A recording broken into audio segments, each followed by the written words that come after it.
I don't want to give the impression that everything I'm going to say today is about Rachel Reeves, but everything I'm going to say in the next few minutes is about Rachel Reeves. Let's begin with the blunt truth. Rachel Reeves has been warned in the clearest possible terms that her proposed Mansion House tax is a disaster in waiting. Paul Johnson, the former director of the Institute of Fiscal Studies, has gone so far as to say that he's staggered that the Treasury is even considering it. Staggered, not surprised, not sceptical, staggered, lots of S's there. Sibilance. His point is simple. Impose capital gains tax on primary residences and you gum up the housing market, lose stamp duty revenue, and possibly end up worse off than before. Here is my prediction. Rachel Reeves will ignore that advice. Why? Because she's ignored most good advice since taking office. Whether it's on borrowing, on tax complexity, or on the inflationary risk of her spending pledges, her instinct has always been to push ahead with Treasury conjured forecasts and hope the politics work out later. This is a Chancellor who thinks she can command the numbers rather than listen to them. The policy itself the Mansion House policy itself is riddled with flaws. Consider the so-called threshold of 1.5 million. In London and the South East, that doesn't buy a mansion, it buys a fairly ordinary family home. Families who bought in the 1980s or the 1990s could suddenly be staring at a six-figure tax bill for downsizing in retirement. They will simply refuse to move.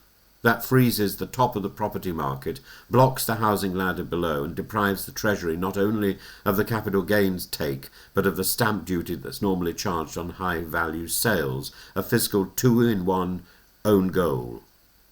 The consequences ripple further. Older homeowners might refuse to sell even when they need to fund care. Banks, realizing that net equity of homes is diminished, could tighten credit. Developers would have less incentive to build at the upper end, knowing demand will dry up, and the super-rich, the ones Reeves presumably wants to target, will simply relocate abroad or restructure their assets. As one financial advisor put it, the genuinely wealthy will find a way round it. The merely affluent will get clobbered. And yet, she may persist. Why? Because the Treasury is facing a 40 to 50 billion shortfall and Reeves has boxed herself in. She has pledged not to raise income tax, national insurance or VAT. She has ruled out broad hikes on what she calls working people, and that leaves the property market, pensions and inheritance tax as her only levers. And here's the irony. The Mansion House tax might be floated not because it will work, but because it creates political cover. By dangling an obviously painful policy now, Reeves can later roll it back and leave us pathetically grateful when she imposes something marginally less painful instead.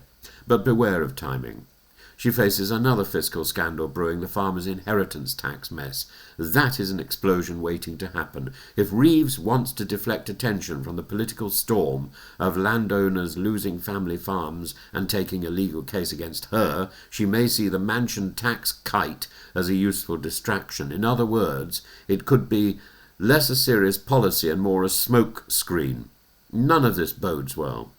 Britain needs a coherent overhaul of policy and a property taxation, a proper rebalancing of council tax, stamp duty and capital gains, not a panicked raid on people's homes. What Reeves is doing is short-termist, politically crude, and ultimately counterproductive. And why are we surprised? We're not. We shouldn't be. The person is inadequate. The warnings from economists, mortgage advisors, estate agents and financial planners are unanimous. And she will not listen to them.